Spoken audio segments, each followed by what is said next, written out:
A Swedish billionaire has bought 400,000 acres of the Amazon jungle just to protect it. He purchased a logging company that owned the land and shut it down to prevent further commercial destruction.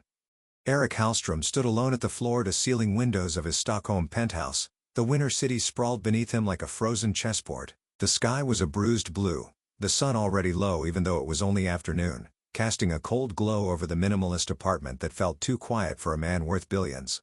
In the reflection, he saw the ghost before he heard her laughter. "Eric, look at this tree. It's over 1,000 years old. Can you imagine the stories it's witnessed?" Ingrid's voice, pulled from a recording on the tablet propped up on his kitchen counter, floated across the room. She was there on the screen, messy blonde hair tied back, sweat streaking her cheeks as she stood beneath the towering ceiba tree in the Amazon, her eyes alive with wonder. Eric turned away from the window, unable to resist watching her for the 100th time. The video had been taken 5 years ago, during her last environmental expedition before the cancer. She had uploaded these vlogs for her small group of followers, hoping to raise awareness for deforestation in the Amazon, believing that people would care if they only saw what was being lost. "We're cutting down ancient giants for quick profits," Ingrid said on the video, her voice soft, almost breaking. "We can't let it happen, Eric." Eric pressed pause. The image froze, Ingrid mid-smile, the sunlight in the rainforest caught in her hair.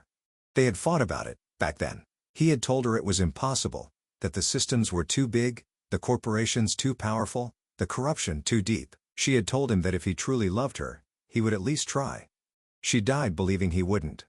Eric closed his eyes, breathing in the sterile air of his penthouse, listening to the hum of the heating system and the distant traffic below. He was 41 now, older than Ingrid would ever be, and he could feel the weight of every day he had lived since she left. On the kitchen island, his phone buzzed with a notification. "Breaking: Brazilian logging company controlling 400,000 acres of the Amazon up for sale amid bankruptcy rumors." Eric's breath caught. He picked up the phone, scrolling, reading rapidly. It was a minor report buried under market news, a mention of Companhia Verde Ltda, a ruthless logging operation rumored to be cartel-connected, looking to offload land for cash to cover debts. 400,000 acres. An area the size of some European countries, containing rivers, jaguars, tribes, and trees older than entire dynasties. A place Ingrid had once visited, standing beneath a ceiba tree, whispering to him about a better world. Eric set the phone down, heart pounding, and walked back to the window, looking out over Stockholm. The snow had begun to fall lightly, catching in the fading sunlight, floating down like tiny ghosts. Below, the traffic lights changed, people moved with bags and briefcases, lives unfolding in warm cafes and cold sidewalks. He had the money. He had more money than he could ever spend in 10 lifetimes. And he had no one to share it with anymore. The echo of Ingrid's voice filled the empty apartment. "We can't let it happen, Eric." Eric's private boardroom felt too large that evening, the sleek black conference table reflecting the lights from the Stockholm skyline. Leo Bergström, Eric's CFO and childhood friend, sat across from him, sleeves rolled up, tie loosened, his sharp blue eyes filled with concern. "Eric, this isn't a good idea." Eric didn't respond, flipping through the printed report in front of him, page after page of financial data, satellite maps of the rainforest, photos of clear-cut devastation, and a single image of a jaguar caught in a wildlife camera, eyes reflecting the flash like two tiny moons. Leo leaned forward, lowering his voice. "I understand you miss Ingrid. We all do. But spending billions to buy a logging company in Brazil is not." "It's not about her," Eric lied, setting the papers down. "It's about the forest." Leo's jaw tightened. "It's cartel-connected, Eric. You think they'll just hand it over and let you turn it into a private sanctuary? The government will want a cut. The local communities will revolt if you shut down logging. And even if you get the land, they'll come for you when you stop the cash flow." Eric tapped the image of the jaguar. "They can't buy me off." "They can kill you," Leo shot back, his voice sharp. "Or ruin your companies. You have shareholders. You have responsibilities." Eric's gaze flicked to the window, where the snow continued to fall, each flake melting as it touched the glass. He thought of Ingrid's last days, how she had wasted away in that hospital bed, her skin pale and eyes hollow, but still whispering about the forest. If she could die for what she believed in, couldn't he at least risk living for it? "I'm buying the land," Eric said quietly. Leo closed his eyes, exhaling sharply, but he didn't argue again. He just nodded, defeated. "Then let me at least structure it to protect you." That night, Eric lay in bed, unable to sleep, the ceiling above him a blank canvas where his mind painted images of burning trees, black smoke rising over green canopies, the cries of displaced animals, the sound of chainsaws, and the laughter of men counting blood money. He remembered Ingrid's laughter too, the way she would run barefoot on the beach, her hair a banner behind her, fearless, alive, unstoppable. His phone buzzed on the nightstand. A message from Leo. Lawyers will prepare the shell company tomorrow. If you're doing this, we do it quietly. Eric typed back. Do it. He turned the phone face down and closed his eyes, letting the darkness settle, the ghost of Ingrid's voice the last thing he heard before sleep took him. We can't let it happen, Eric.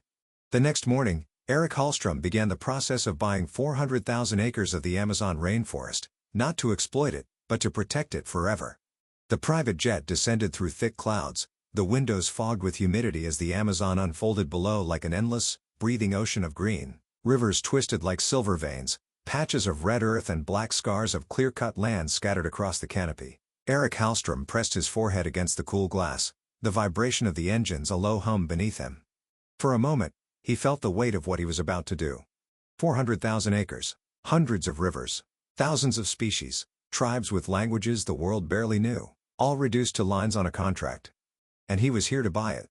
The jet touched down on the cracked tarmac of a remote airstrip near Manaus, the heat hitting Eric like a wall the moment the cabin door opened. The air smelled of wet earth and smoke, tinged with gasoline from the refueling trucks and the scent of rain clinging to the breeze. Leo stepped down behind him, carrying a slim briefcase. He hadn't stopped checking his phone since they boarded in Stockholm, coordinating with lawyers, accountants, and security. Stay close, Leo said quietly, nodding toward two plainclothes Brazilian security contractors in dusty boots and sunglasses waiting by a black SUV. Eric ignored him, taking in the landscape as he descended the stairs. The sun was brutal, the sky impossibly blue, and the forest on the horizon seemed alive, its vastness pressing against the city's edge like a giant waiting to reclaim what was stolen. The office of Compania Verde Letta was a stark, concrete building with broken tiles and humming fluorescent lights. The waiting area smelled of stale coffee and cigarette smoke. A single ceiling fan squeaked overhead, turning slowly, pushing the thick air around. Eric sat in a cracked leather chair, documents in hand, eyes on the door across the room. Leo paced, his phone to his ear, whispering in Swedish, cursing under his breath about wire transfers and shell company delays. They were early. They needed to be. A woman entered first, tall, dark hair in a tight bun, sharp eyes behind thin glasses. She wore a practical suit despite the heat and moved with quiet authority. She introduced herself in Portuguese, then in accented English. Camila Silva, environmental lawyer, representing a coalition of local communities and environmental groups. Her eyes flicked over Eric and Leo with skepticism. You're the billionaire trying to save the forest, yes? Eric stood, extending his hand, trying. She did not take his hand immediately, letting the silence grow thick, testing him. Then, reluctantly, she shook it, her grip firm. You know they will fight you on this, she said, voice low. The government will call your purchase illegal. The cartel interests will threaten your life. And the communities who rely on the jobs will hate you if you shut down logging overnight. I know, Eric said. Then why are you doing it? Eric hesitated, searching for words that would not sound hollow. Because I promised someone I would try. Camilla's eyes softened for just a moment before hardening again. Then you will need allies here, not just money. Before Eric could answer, the door opened, and the air shifted as three men entered. At the center was Don Teodoro. He was not what Eric expected. Teodoro was average in height, broad-shouldered, dressed in a crisp white shirt with the top buttons undone, revealing gold chains resting on dark skin marked by old scars. His eyes were bright, calculating, and carried a casual cruelty that made the air around him feel heavier. Senor Hallstrom, Teodoro said with exaggerated warmth, spreading his arms as if greeting an old friend. His accent was thick, but his English was smooth. You come all this way to save our jungle, eh? Eric nodded, extending his hand, which Teodoro took with a bone-crushing grip. I came to finalize the purchase, Eric said, meeting his gaze evenly. Teodoro laughed, glancing at his two men, who stood by the door, arms crossed, silent. Purchase, yes, of course. But you must understand, Senor Hallstrom, that this land is not just trees and monkeys. It is business. Camilla stepped forward, her voice sharp. Your business is illegal logging and cartel smuggling through the rivers. Teodoro smiled, unbothered. Ah, Dutora, always so direct. But that is the past. No? We wish to move on. You wish to buy. We wish to sell. Simple. Eric pulled out the contract, sliding it across the table. The funds are ready. I am prepared to close today. Teodoro's eyes flicked over the papers without reading them, his smile never fading. You shut down the operations, Teodoro said casually, tapping the table with a thick gold ring. What happens to the men who work for us? What happens to the money that flows through these trees? Eric met his gaze. I'm not paying for your lost profits. I'm buying the land to protect it. Nothing else. The room grew silent. Teodoro's smile faltered. Just slightly. One of his men shifted near the door. You are brave, gringo, Teodoro said finally, leaning back in his chair. Or stupid. We will take your money. But remember, the jungle is not a European boardroom. Here, if you cut off the blood flow, the heart will stop beating. Eric did not look away. The deal? Teodoro's smile returned, colder now. The deal. Signing the papers felt strangely anticlimactic.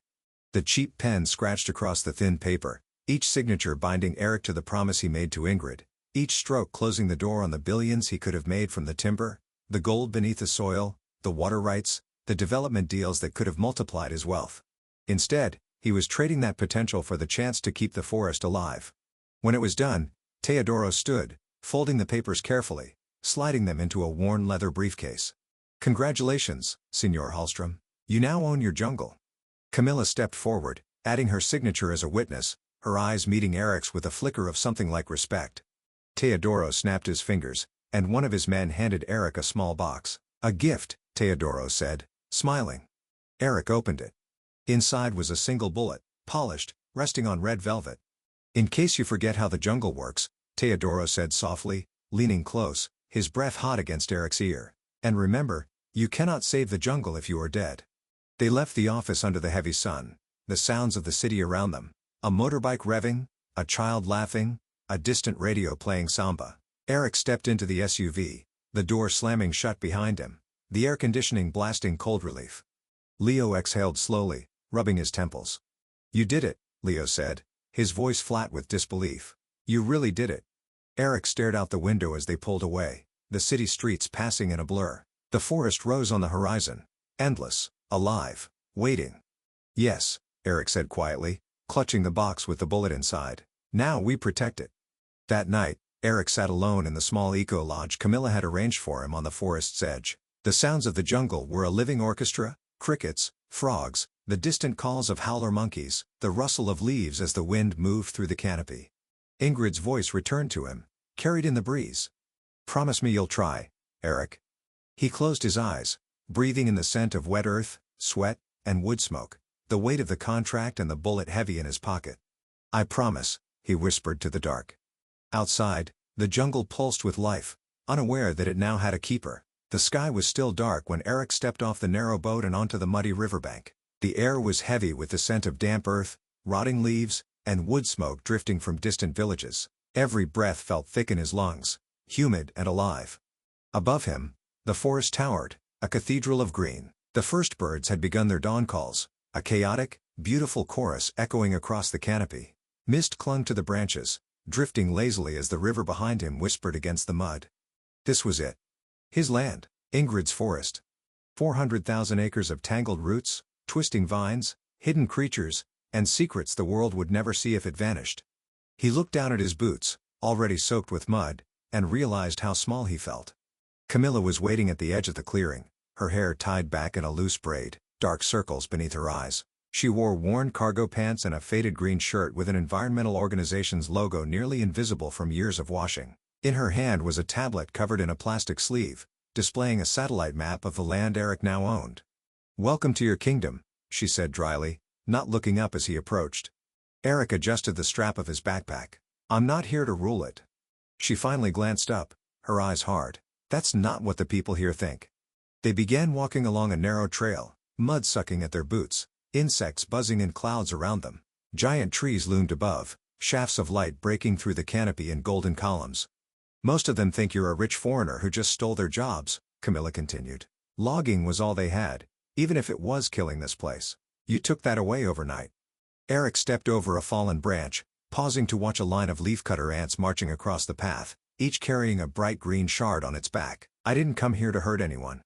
That doesn't change the fact that you did, Camilla snapped, stopping to face him. This isn't Stockholm. You can't throw money at a problem and expect everyone to thank you. Eric held her gaze, the sounds of the forest surrounding them, pressing in. What would you have me do? Let him keep cutting everything down? Camilla's eyes softened, just a fraction. No, but you need to understand that for them, this forest is food, shelter, firewood, medicine. To save it, you have to save them too. They reached a clearing, and Eric stopped short, a knot tightening in his chest. The ground was scorched black, ashes scattered like snow over red soil. Charred stumps jutted from the earth like broken teeth, and the air smelled of old smoke and sap. Trucks sat abandoned near the edge, rust creeping along their frames. Chainsaws discarded, their blades dull. Eric stepped forward, boots crunching on the burned soil, looking up at the empty sky where a canopy should have been. How much did they clear? He asked quietly. Camilla was silent for a moment. Thousands of acres before you stop them. Eric clenched his jaw, his hand drifting to his pocket where the box with a single bullet rested. A reminder from Teodoro that this war was far from over. Will it come back? He asked, his voice almost a whisper. Camilla looked around, kneeling to press her palm to the soil. Maybe, if we let it, if we help it. A shout broke the stillness. Eric turned to see a group of men emerging from the tree line, machetes at their hips, clothes stained with sweat and dirt. Their faces were hard, lined by sun and work, eyes filled with suspicion. At the front was a boy, no older than 13, clutching a plastic bag filled with small fruits. His eyes were wide as they locked onto Eric, then darted to Camilla. What are you doing here? One of the men barked in Portuguese, stepping forward.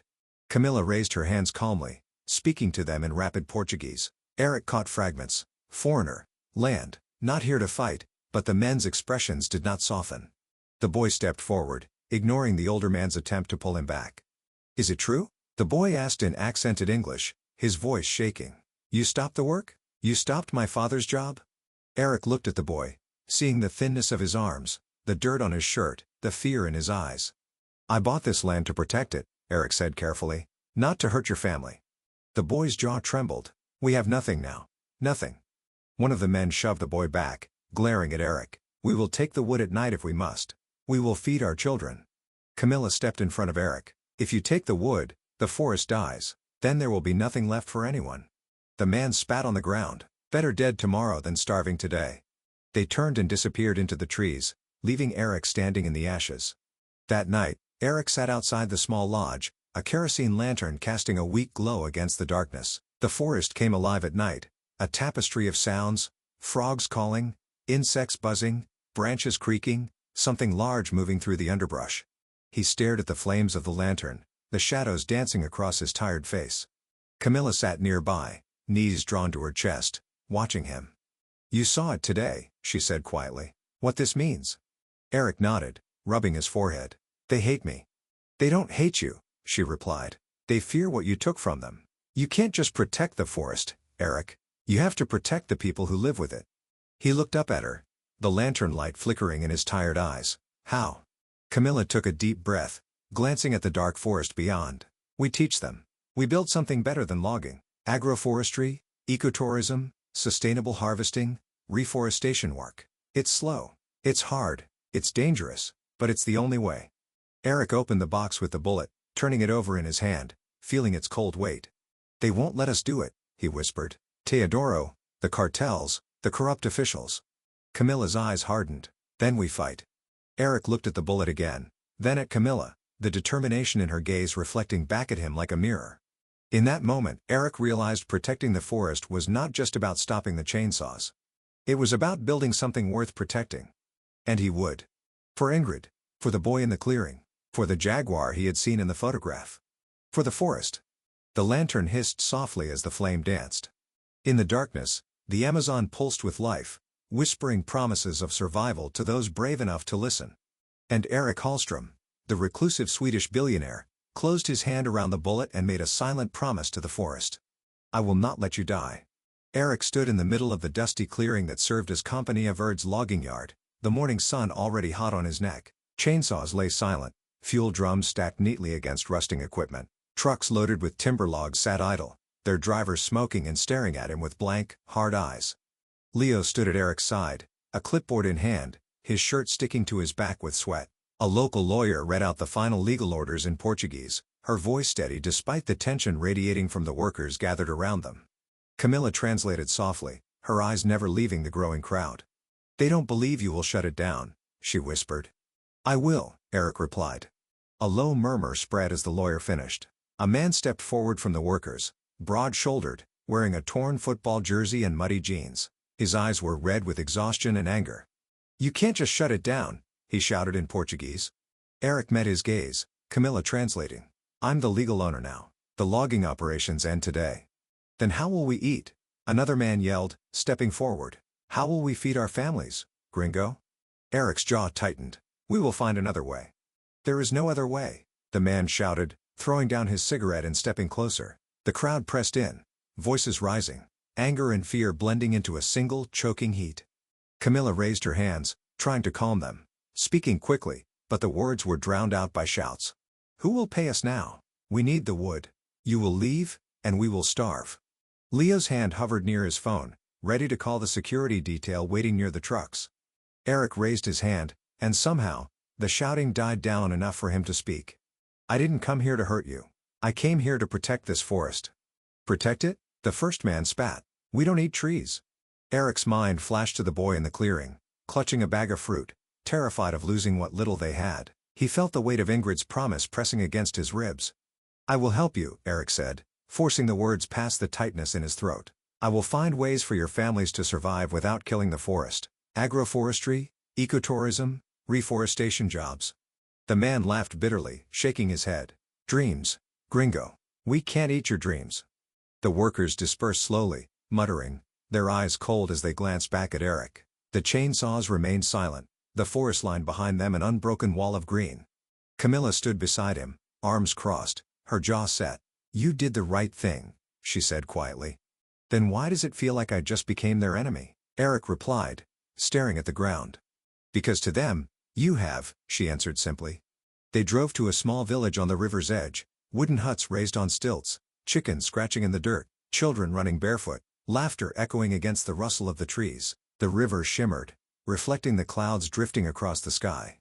As Eric stepped from the truck, the village fell silent. Eyes followed him, suspicious, guarded. A woman clutching a baby turned away, disappearing into her hut. An old man sitting on a stool spat into the dirt. The boy from the clearing, Luca, stood near the water's edge, skipping stones. He saw Eric and froze, the stone dropping from his hand. Camilla placed a hand on Eric's shoulder. "They need to see you. They need to hear you." Eric nodded, walking toward the gathering villagers, feeling their stares like a physical weight.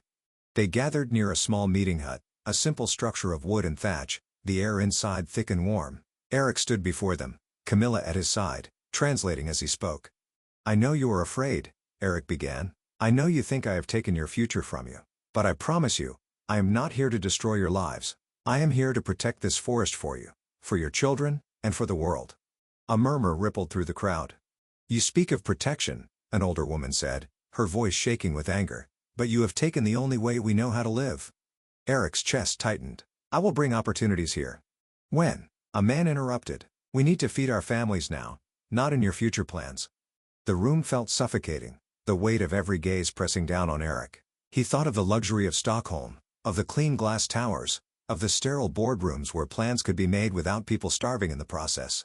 "I don't have all the answers," Eric admitted, his voice low, "but I promise you, I will find them." A silence fell, heavy and uncertain. Luca stepped forward from the back, his small hands clenched into fists. "If you break your promise," he said, his voice trembling, "we will cut the forest ourselves." Eric looked into the boy's eyes and saw Ingrid's gaze there, the demand for a promise worth keeping. "I won't break it," Eric said softly. They left the village at dusk, the sun bleeding across the sky in deep oranges and purples. Eric sat in the back of the truck, watching the forest shadows stretch across the dirt road, the engine rumbling beneath them. Camilla looked back at him from the front seat. "They will test you, Eric, every day." "I know," he replied.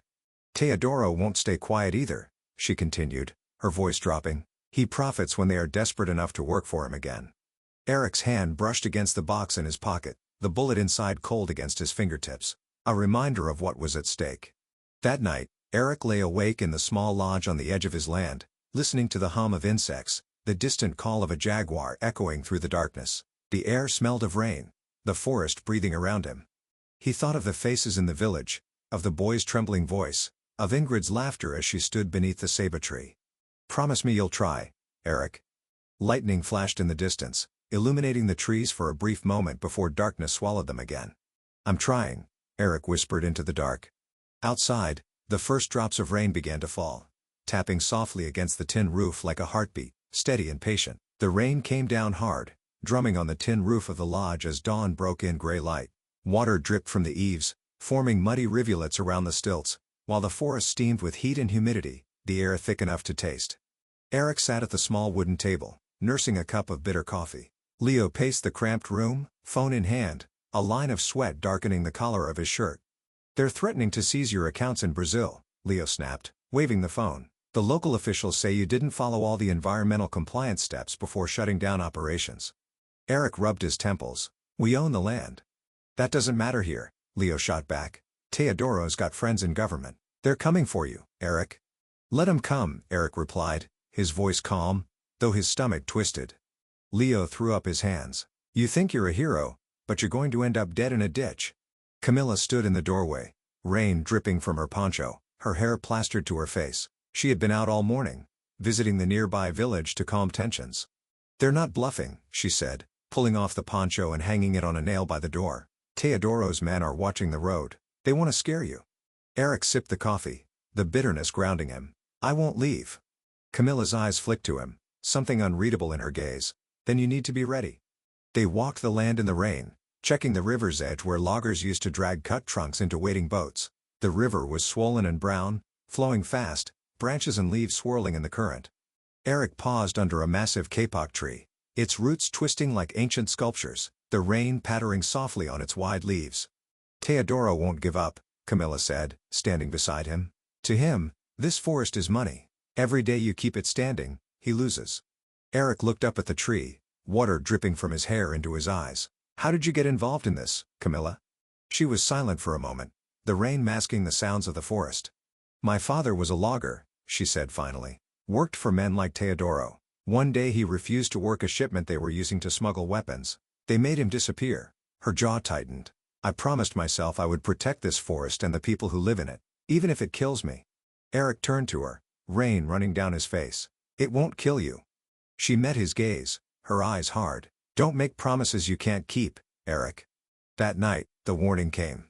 Eric was sitting near the open window, writing notes on potential reforestation plans when the first gunshot cracked through the humid air. He froze, the pen slipping from his hand, rolling across the table. Another shot, closer. Leo burst into the room, eyes wide, shouting, "Get down!" Camilla was already pulling Eric to the floor as a third shot shattered the window, glass raining across the wooden floorboards. The sharp, acrid scent of gunpowder mixed with the heavy, damp air. They lay there, breathing hard, listening as the roar of a truck engine echoed down the dirt road, headlights flashing through the trees before vanishing into the darkness. Silence returned, thick and suffocating, broken only by the patter of rain on the roof and the hiss of wind through the broken window. In the aftermath, Leo paced, shouting into his phone, calling the police who would not come, calling the embassy who could not help, calling security who would arrive too late. Eric stood in the doorway, looking out into the dark forest, the shattered window behind him. Camilla was sitting at the table, picking shards of glass from her arm, blood dripping onto the floor. "You need to leave," Leo said, his voice sharp with fear. "You've made your point. You tried. Now let it go." Eric didn't move. "Are you listening to me?" Leo shouted. Eric turned, his voice steady. "I'm listening." "Then why won't you leave?" Leo demanded. Eric looked at Camilla, at the blood on her arm, at the determination in her eyes despite the fear. "Because this is bigger than me," Eric said. Leo's face twisted with frustration. "You're going to get yourself killed for a forest." Eric stepped forward, his voice low. "If I leave now, they win. Teodoro, the cartels, the corrupt officials. They will cut it down, burn it, sell it, and move on to the next. If I leave, Ingrid died for nothing." Leo's expression softened, confusion and exhaustion in his eyes. "Ingrid?" Eric swallowed, the ache in his chest sharp. This was her fight, and now it's mine. Later, as the rain eased, Eric stepped outside, the forest alive with the sounds of insects and frogs, the air cool and clean after the storm. He walked down the muddy path, past the edge of the clearing, into the darkness beneath the trees. letting the forest swallow him. And then he saw it. A pair of golden eyes, reflecting the moonlight, low to the ground. A jaguar stepped from the shadows, its coat glistening with rain, muscles rippling beneath its skin, powerful and silent. It watched Eric, unblinking, its presence primal and ancient, a living spirit of the forest. Eric froze, his breath caught in his throat, heart pounding. The jaguar blinked once, then turned, vanishing into the undergrowth, leaving only the rustle of leaves and the fading glow of its eyes. Eric stood there, the forest closing around him, the scent of wet earth rising with the mist. In that moment, he understood. The forest was alive, and it was watching him, waiting to see if he would keep his promise. When he returned to the lodge, Camilla was waiting on the steps, her arm bandaged, her eyes searching his face. "Are you afraid?" she asked softly. Eric met her gaze. The image of the jaguar burned into his mind. "Yes," he said, "but I'm not leaving." Camilla nodded, a small, tired smile on her lips. "Good." Together, they stepped inside as the dawn broke over the Amazon. The first birds calling, the mist rising, the forest breathing. And Eric Hallstrom, the billionaire who came to save the jungle, prepared for the war he knew was coming. The first sign was the smell. Eric woke to the thick, acrid scent of smoke pushing through the open window, mixing with the damp air of the Amazon night. He sat up, the sweat on his skin instantly cold, heart pounding as he registered the faint orange glow flickering through the trees beyond the clearing. Voices shouted outside, panicked and urgent. Leo burst into the room, wild-eyed, barefoot, shirt half-buttoned. "It's the forest," he gasped. "It's on fire."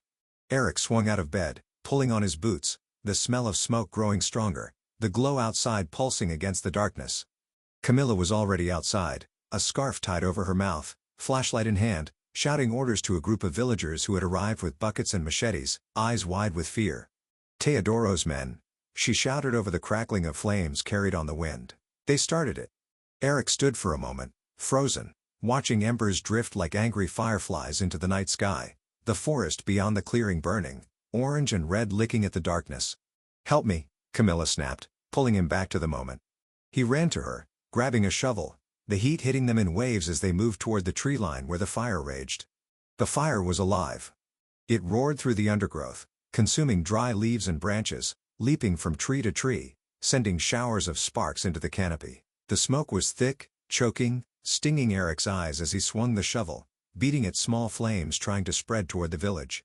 Villagers formed a line, passing buckets of river water, dousing edges of the fire, their faces streaked with soot, eyes reflecting the flames. Children cried from the safety of the clearing, clutching each other as mothers shouted for them to stay back.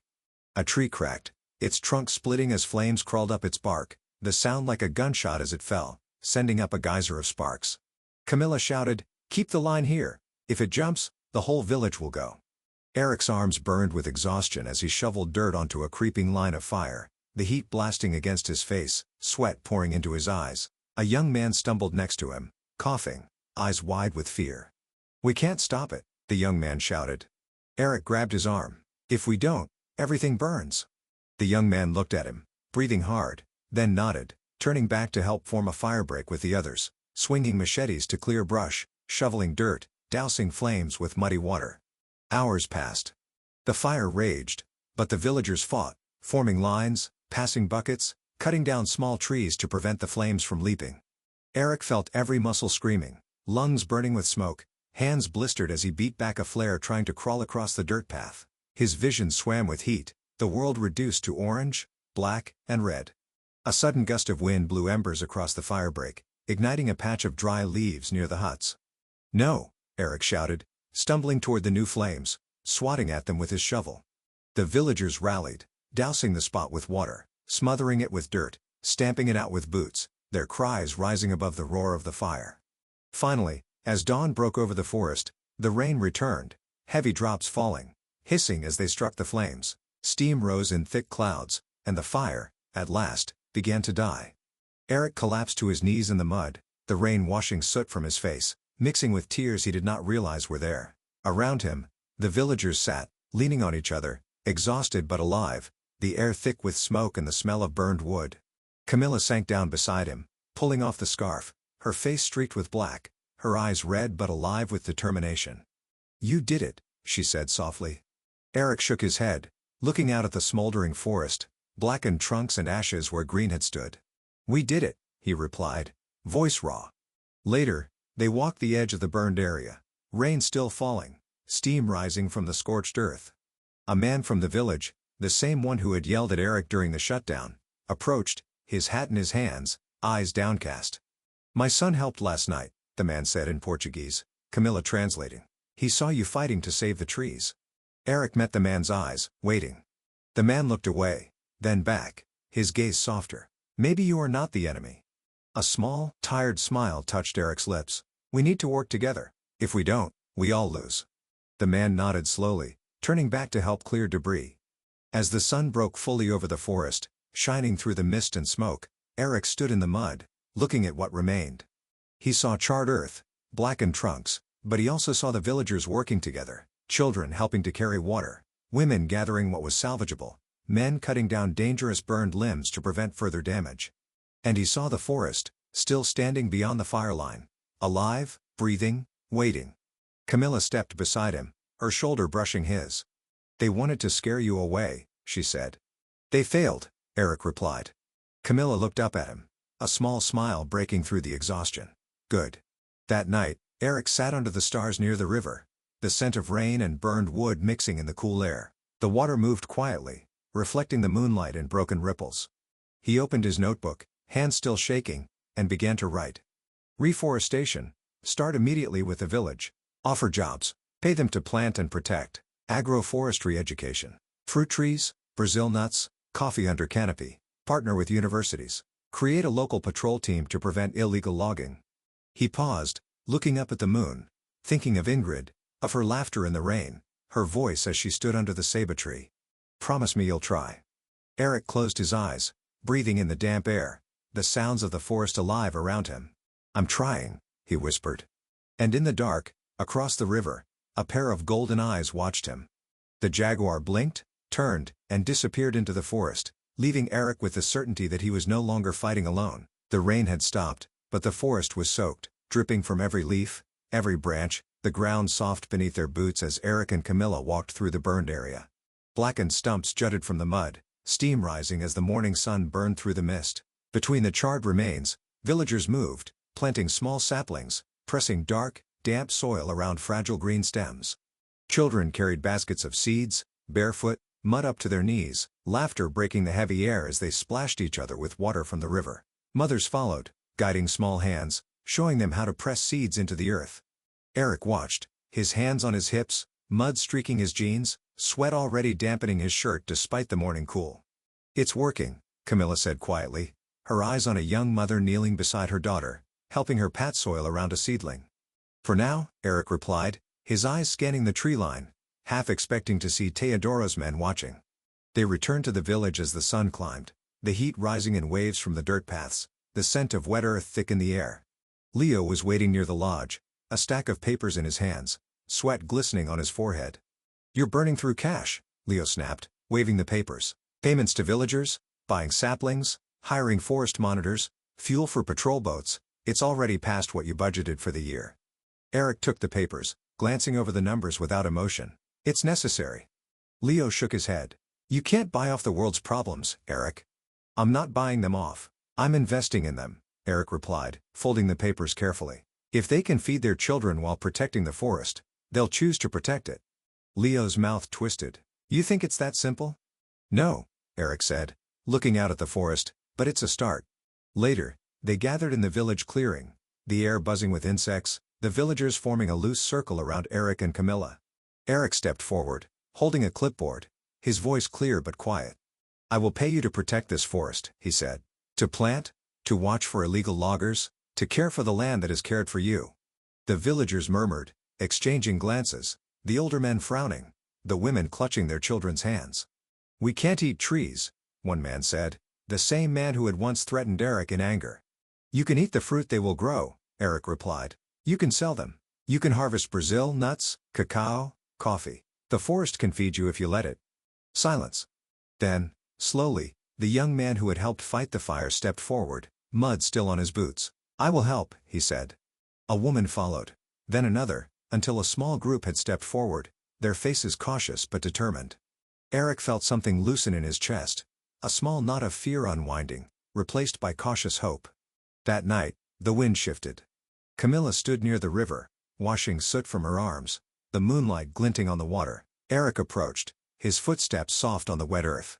"You're making a difference," she said, not turning. "For now," Eric replied, watching the moon ripple in the water. Camilla looked at him, her eyes reflecting the moonlight. "You doubt it?"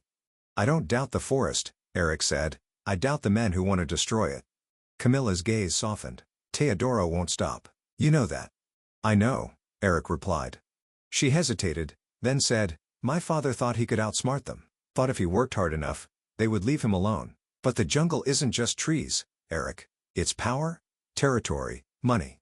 Eric looked at her, seeing the pain in her eyes, the old wound that had never fully healed. "I'm sorry," he said quietly. Camilla looked away, blinking hard. "Don't be. Just don't let his death be for nothing." "I won't," Eric said, the promise ringing clear in the humid night. The next morning, the message arrived. A patrol boat, part of the new forest monitoring Eric had funded, returned to the riverbank, the motor sputtering as it approached the dock. A young man jumped out, pale, shaking, eyes wide with fear. In his hands, he held a plastic bag.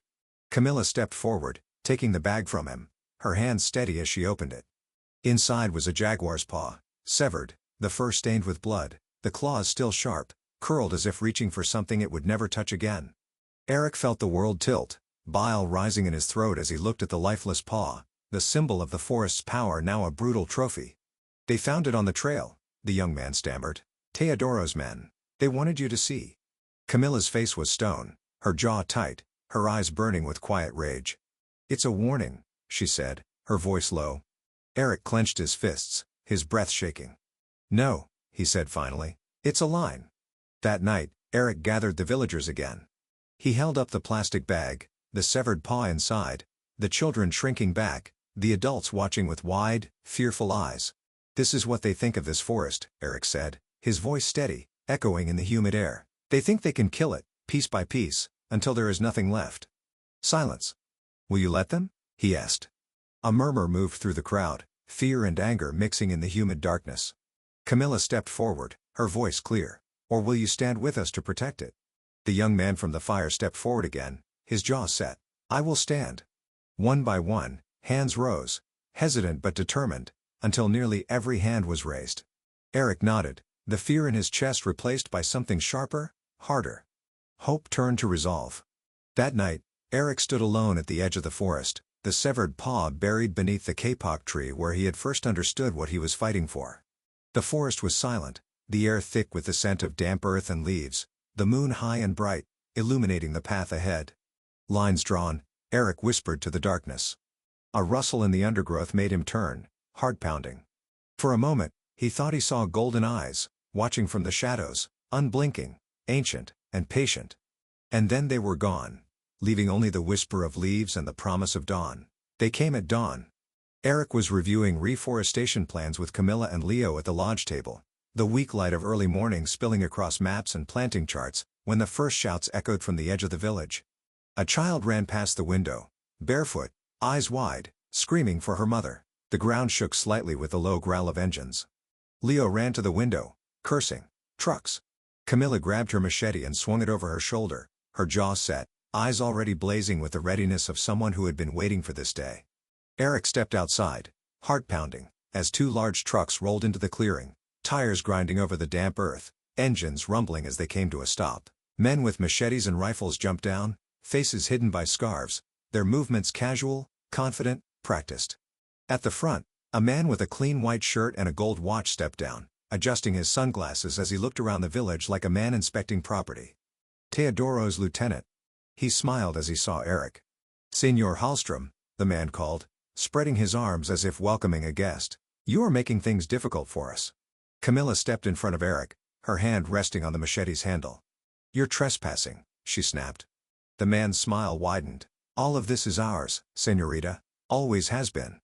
Eric stepped forward, his voice calm. "Not anymore." The man chuckled, nodding slowly. "Ah, the rich foreigner, thinking he can save the jungle." His eyes darkened behind the sunglasses. "You can't." Without warning, he snapped his fingers. The men behind him moved, pulling cans of gasoline from the trucks, splashing it onto the saplings the villagers had planted over the past weeks. The young trees, barely alive, bent under the weight of the liquid, the sharp smell cutting through the humid air. "Stop!" Eric shouted, stepping forward. One of the men pulled a lighter from his pocket, flicking it open with a metallic click.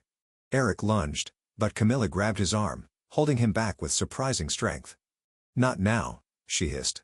The flame touched the ground, and fire roared to life, orange and hungry, racing across the damp earth, climbing the young trees, turning weeks of hope into smoke and ash. Children screamed. Women cried out, pulling their children away from the heat. The men from the village grabbed buckets, but the fire moved too quickly, fueled by gasoline and the merciless laughter of Teodoro's men. Eric stood frozen, the heat blasting against his face, the roar of the flames mixing with the hammering of his heart, the scent of burning saplings, a bitter, choking smoke. When the fire burned itself out, the lieutenant stepped forward, brushing ash from his shirt. "This is your warning," he said, looking at Eric. "Next time, it will be your people." He turned and walked back to the truck, his men following, leaving behind a blackened, smoldering ruin where a new forest was meant to rise. The trucks roared to life, tearing away down the dirt road, leaving the village in silence, broken only by the soft sobs of children and the crackle of dying flames. Eric sank to his knees in the mud, staring at the burned ground, the charred remains of saplings still smoking, the air thick with the stench of defeat. Camilla knelt beside him, her hand on his shoulder, her own eyes wet, though her jaw remained clenched. Leo stood nearby, his face pale, fists trembling at his sides. "This is too much," Leo said, his voice hoarse. "You need to leave, Eric." Eric didn't look up. Leo stepped closer, his voice rising. "Do you understand what just happened? They burned your project to the ground in front of you. They will kill you, Eric." Eric's fingers curled into the mud, the ash staining his skin black. "I can't leave," Eric whispered. Leo threw up his hands. "Why? For a forest that doesn't care if you live or die?" Eric looked up, meeting Leo's gaze, his eyes fierce, alive with a fire that the cartel could not burn out. "Because if I leave, they win," Eric said. "And this forest dies." Leo stared at him, shaking his head. "You're insane." "Maybe," Eric replied. That night, Eric and Camilla sat by the river, the moonlight reflecting on the slow-moving water, the air heavy with moisture and the scent of burned earth. Camilla broke the silence. "They will come again." "I know," Eric said, his voice calm. She turned to him, her eyes tired but steady. "You could leave, you know. You could walk away." Eric looked out over the water, remembering Ingrid's laughter, the promise he had made beneath the kapok tree, the jaguar's golden eyes watching him in the dark. "No," he said softly. "I can't." Camilla studied him for a long moment, then nodded. "Then we fight," she said. At dawn, Eric gathered the villagers again, standing in the blackened clearing, the air still sharp with the scent of ash. "They think they have beaten us," Eric said, his voice carrying in the quiet morning. "They think they can scare us away." He paused, looking around at the tired, fearful faces. "They are wrong." The villagers shifted, eyes lifting to meet his, uncertainty turning to something else, something harder, sharper. "We will plant again," Eric continued, and again, until they understand that we will not give up." A murmur moved through the crowd, soft but growing. Camilla stepped forward, her voice clear. "They will come, but we will be ready." That day, Eric worked beside the villagers, planting new saplings where the ashes were still warm, hands black with soot and mud, sweat dripping into the soil as he pressed the fragile stems into the earth. Every child who helped, every woman who returned to work, every man who stood guard with a machete became part of the resistance. They would not stop the fires by planting alone. But they would not let the forest die quietly. As the sun set, painting the sky in deep purples and reds, Eric stood at the edge of the forest, breathing the humid air, the scent of green and ash mixing into something sharp and alive. A single jaguar call echoed from the trees, deep and resonant, as if the forest itself were answering him. Eric closed his eyes. The lines had been drawn. And he would not cross them. The morning sun cut through the mist like a golden blade, casting long, dappled shadows across the jungle floor. Eric stood at the edge of the burned grove with Camilla, both of them silent. Where saplings had once stood tall in defiance, only blackened stumps remained, their ashen limbs reaching skyward like the hands of drowned men. But the forest had not surrendered. The birds still sang, the insects still buzzed, and deep within the canopy, life stirred with an ancient rhythm that refused to be silenced. Eric turned to Camilla, his voice firm. "We need help. Not from banks, not from politicians. From the ones who have been fighting this fight long before we showed up. Camilla met his eyes, understanding instantly. The Yawanawa. The journey took 2 days by river and foot. They traveled in silence at first, the roar of the motorboat and the occasional splash of water filling the space between them. On the second day, the boat gave way to muddy footpaths and hanging vines. They pushed deeper into untouched rainforest where the air grew heavier, more sacred. Finally, they reached a clearing marked by intricate wooden totems carved with symbols Eric didn't recognize. A woman with painted cheeks and bright, intelligent eyes stepped forward from the shadows. "You came back," she said to Camilla in Portuguese. Camilla bowed her head. "And I bring someone who needs to listen." The woman regarded Eric. "You are the man with money who thinks he can stop the fire." "I am the man who knows he can't do it alone," Eric replied. She considered that for a long moment. Then, with a nod, she gestured toward the path that led deeper into the village. The Yawanawa village was a living harmony of wood, fire, and song. Children played barefoot under fruit trees while elders tended to herbs and painted long stretches of cloth with vibrant jungle patterns. Despite the isolation, the air pulsed with life, not unlike the market squares of Stockholm, but older, wilder. Eric sat across from Chief Naomi that evening beside a ceremonial fire. The chief wore a headdress of bright blue and green feathers and held a staff carved with jungle animals. His eyes were deeply set and wise. "You think you can save the jungle?" the chief said, not a question. "I don't think. I hope. I act," Eric said. "And I came to ask for your guidance." Naomi sipped from a clay cup, then nodded. "There is a trail deep in the north, past where your maps end. It is where Teodoro has begun using illegal mining to launder money. That is where your battle will be won or lost." "What kind of mining?" "Gold. And blood." Camilla stiffened beside Eric. Naomi looked at her. "You know this trail?" She nodded. "My father died trying to stop one of Teodoro's first mining operations. Then it is time to finish what he began." Back in the village, Eric held a strategy meeting with Camilla and Leo. They used a large piece of bark as a map, sketched with charcoal by a Yawanawa elder. "We have to expose the mining. Photos, drone footage, GPS coordinates," Leo said. "We leak it to international press, environmental watchdogs, the UN." "That will make him desperate," Camilla said. "Good," Eric said. "Let him feel cornered." They split into 2 teams. Leo would take a group downriver to intercept smugglers and gather evidence of gold shipments. Camilla and Eric would head north with Yawanawa guides to locate the hidden mine. The northern trail was hostile. Not in the way of bullets and fire, but in the quiet ways. Shifting shadows, strange animal calls, and an eerie absence of birds. Eric felt watched. After 2 days, they found it. A gash in the jungle, raw and open like a wound. Heavy machines roared and churned mud. Armed men patrolled the perimeter. Gold dust shimmered in the polluted stream below. Camilla crouched beside Eric behind a ridge. "We film now. Fast." They recorded everything. The bulldozers, the dying river, the workers coughing up black phlegm. One boy, no older than 12, operated a machine with dull, empty eyes. "We have what we need," Eric whispered. But as they turned to leave, a twig snapped under Eric's boot. Shouts erupted. Lights flared. A gunshot cracked the silence. They ran. Back at the Yawanawa village, Eric uploaded the footage to Leo's encrypted satellite modem. Within hours, it had been sent to every major international environmental group and media outlet. The footage was raw, damning, undeniable. The story spread like wildfire. By nightfall, the Brazilian government announced an emergency investigation into Teodoro's operations. International pressure mounted. Embassies issued travel warnings. NGOs demanded accountability. But Eric knew this would not end with lawyers and cameras. Teodoro would come for them. Camilla stood beside Eric in the moonlight outside the lodge, now guarded by armed villagers. "You know what happens next," she said. Eric nodded. "He will retaliate. He won't stop until either he burns this forest to the ground or we stop him permanently."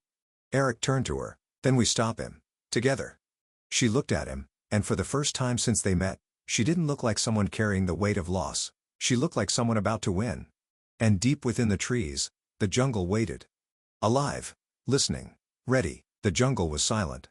Not with fear, but with breathless anticipation, like the moment before a symphony's first note. Smoke still hung in the trees. The air tasted of ash and copper, but the forest was alive. Teodoro was gone. His empire, shattered by the world's spotlight, by a trail of evidence too damning to bury. Arrests had followed the leaks. His armed men scattered like leaves in a storm. The mine was shut down. His name was cursed. even in the back rooms where once it had meant power. But Eric Hallstrom knew victory wasn't the end. It was the beginning. He stood beneath the ancient kapok tree, its roots twisting like the memory of time itself, the same place where he had made a promise to a ghost, and to the forest itself. The villagers gathered behind him. Children whose hands had once planted burning saplings now carried water to young green shoots. Camilla stood at his side, machete on her hip, hope in her heart. Leo approached with the final report. Over 200,000 acres now under permanent protection, he said. Reforestation underway. Satellite surveillance operational. And the UN just named this zone a global ecological priority. Eric looked up. A light drizzle began to fall, soft, warm, cleansing. "Do you hear that?" he asked. Leo raised an eyebrow. "The forest," Eric whispered. "It's breathing again." As thunder rumbled across the canopy, Eric placed his palm against the rough bark of the kapok. "I kept my promise, Ingrid," he said, "and I'm not done." Camilla stepped beside him. "We've only just begun." Above them, the sky opened, and rain poured down. The forest drank. The trees swayed. And from deep within the jungle, a jaguar's roar echoed through the valley, not as a warning, but as a blessing. Years later, they would call it the turning. A time when a man from the north bought a broken piece of the earth, and gave it back to the wild. Not for profit. Not for legacy, but for life.